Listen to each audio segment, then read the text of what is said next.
Okay, so I've only seen two John Woo movies in my lifetime, one being Face Off, the other being Mission Impossible 2. Face Off is absolutely freaking awesome from beginning to end, and Mission Impossible 2, well, that's the worst Mission Impossible in the franchise to me because, well, while there is redeemable action scenes in that film, the narrative is just all over the place and doesn't even live up remotely to what the rest of the franchise has brought us. So yes, that is what that is. But I'm only saying that to address the fact that I don't. When I'm bringing up the fact that John Woo is this action guru, I've only really heard that from a word of mouth perspective. I haven't really seen a lot of that man's work.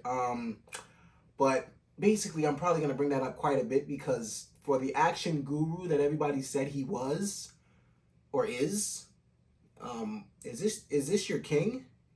Is this the guy you guys are just talking about? This is the John Woo everybody was praising and saying, "Oh my God, he's so good. He makes insane action sequences. This is the king, the legend, blah blah blah." Like this is your John Woo? Because no, no, uh this wasn't it. This was not it at all. Um, Without further ado, guys, it's Silent Night.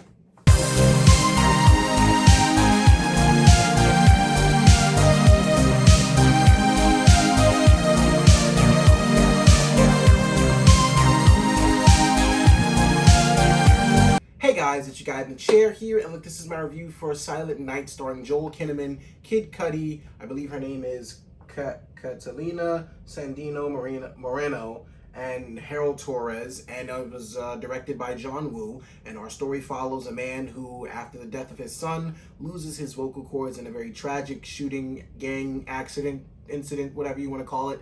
And basically, after that, he decides to spend a year in recovery and get himself together so that he can go on his revenge killing spree to avenge the death of his son. And you've heard that plot probably 1,000 times. You've seen that kind of plot probably 1,000,000 times if you've seen enough action movies or revenge movies or whatever movies you want to put this, whatever category you want to put this movie under. Well, you've seen it before. That's basically what I'm getting at here. You've seen this movie if you've seen that plot, you've seen this movie 1,000 times before. And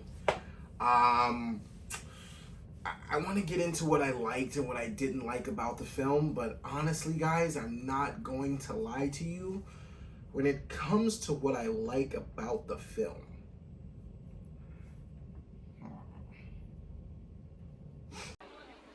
Well, we're waiting.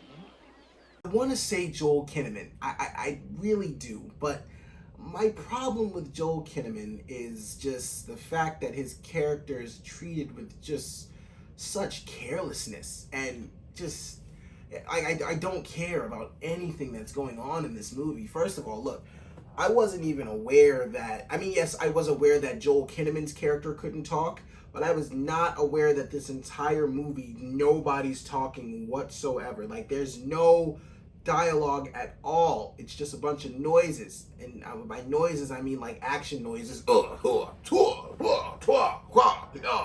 That. And then, of course, when you're getting stabbed or punched or blown up or shot, you got to make a noise when that's happening too. So, so yeah, like that's going on. But then, other than that, there's no dialogue whatsoever, and that just makes for the story part of this movie just very, very, very dull. Like, look, I'll say this, okay. I will acknowledge Joel Kinnaman for doing a good job because I know how hard it is to pull off a performance where you're not talking. You can't use your voice at all. You really have to do a lot of physical acting, and that is hard.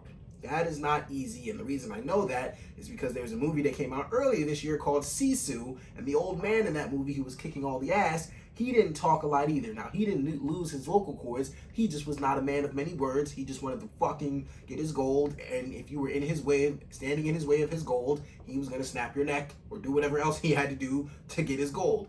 And that's why, and he gave the guy in Sisu, the old man, gave a phenomenal performance in that movie. Like, that was physical acting at its finest. So yes, I know how hard it is to pull off something like that. So yes, I will acknowledge Joel Kinnaman for doing a good job at the physical acting itself. He did a good job.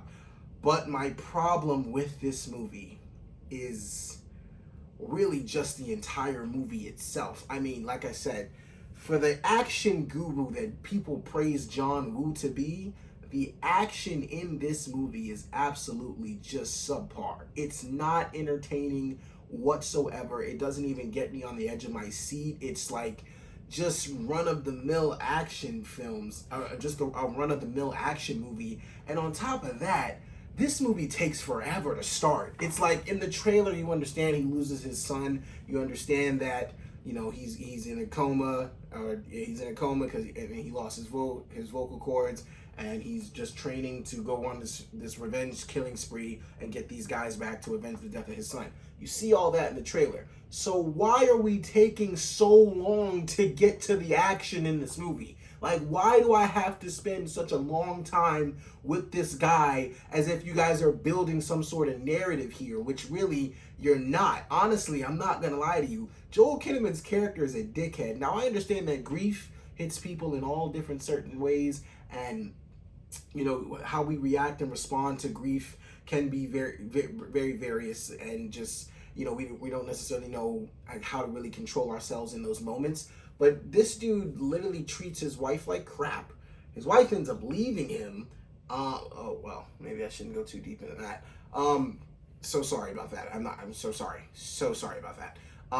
Look, basically, Joel Kinnaman's character is very crappy. They try to build some sort of narrative here, or they try to get us to emotionally empathize with the story. But the problem is nobody's talking.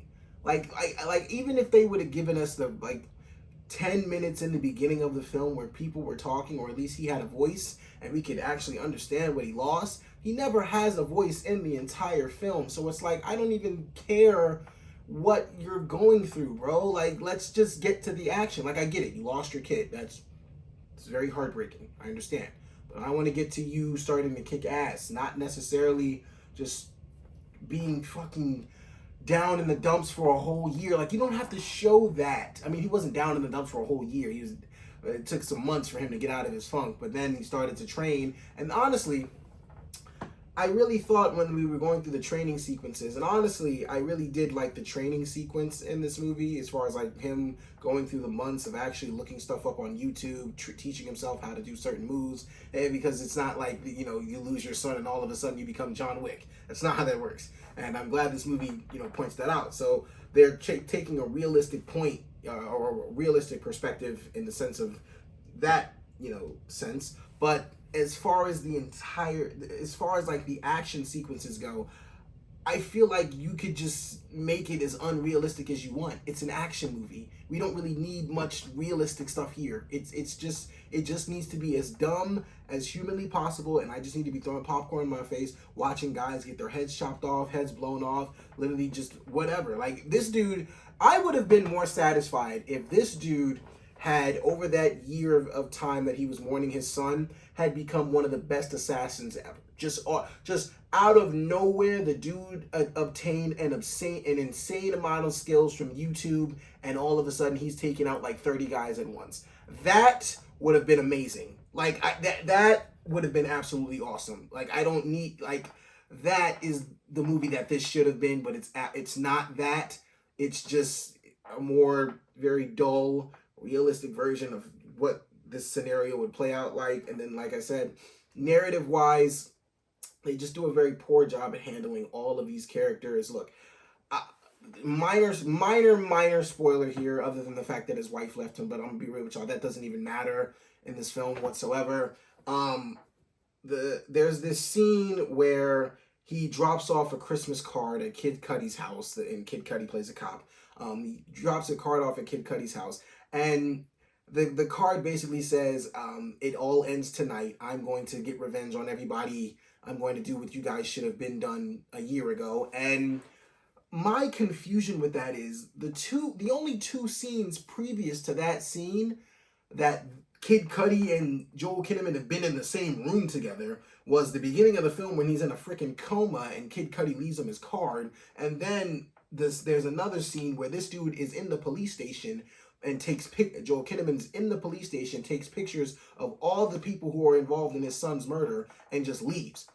him and Kid Cudi do not exchange any sort of, well, dialogue, one, because he can't talk, but they don't exchange any sort of interaction whatsoever. Like, they don't see each other at all before that scene happens. So it's like, what is this? You're just putting stuff together in the film just to say it was there. Like, you're just trying to build some story that's not really making any sense and not really resonating with any audience members, and then you're just completely just downplaying or disappointing us with the rest of the action in this movie. It's just very disappointing. And honestly, I'm gonna be real with y'all. Kid Cudi was awesome when he was able to do something, but by then it was too little, too late. He showed up and he did some badass stuff when he showed up, but it was just way too late in the film. Wish I would have had a lot more Kid Cudi at that point, because he actually seemed like he was now. This blew my mind because Kid Cudi seemed like he acquired an immense set of skills, and he's just a regular LAPD cop or wherever this movie takes place. He's just a regular cop, and this dude has more skills than I've seen some assassins in a lot of movies. This dude is ridiculous, but he's, like I said, he showed up way too late. All the other people in this movie, you literally could have casted anyone. It really didn't matter. Anybody could have played these characters because no one talks. But on top of that, it's just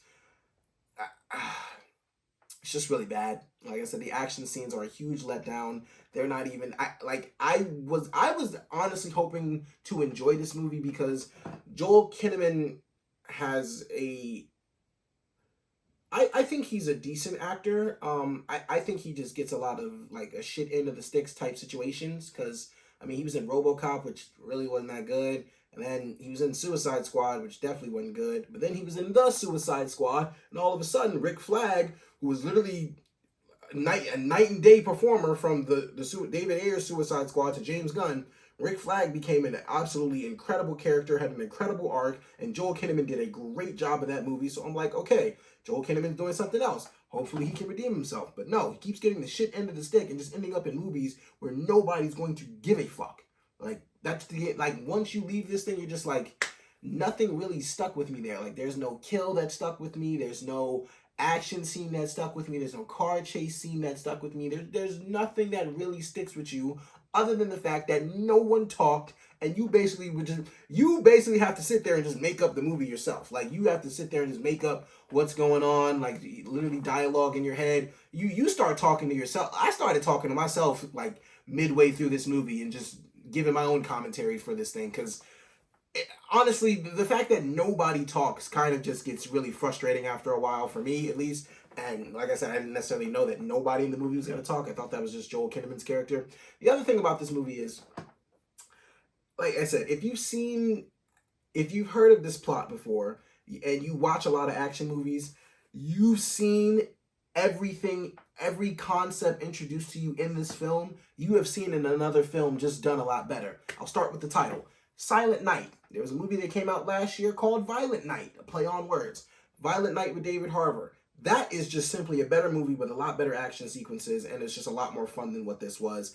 Then on top of that, what was the other movie that this reminded me of? It reminded me of John Wick because of the revenge thing, and John Woo's name's up there, so it kept, coming back and forth to that. And I think they said that one of the producers of John Wick was responsible for this movie as well. Can't tell because no, John Wick did this 1,000 times better. Oh, and the other movie that I said released earlier this year, Sisu, where that man didn't really say a lot. I think the old man probably had maybe 4 or 5 lines max in that film, but everybody else around him could talk and build a narrative and mess with him, which helps the film. So it's like you're having your hero not being able to talk. I've seen that before. It was done a lot better.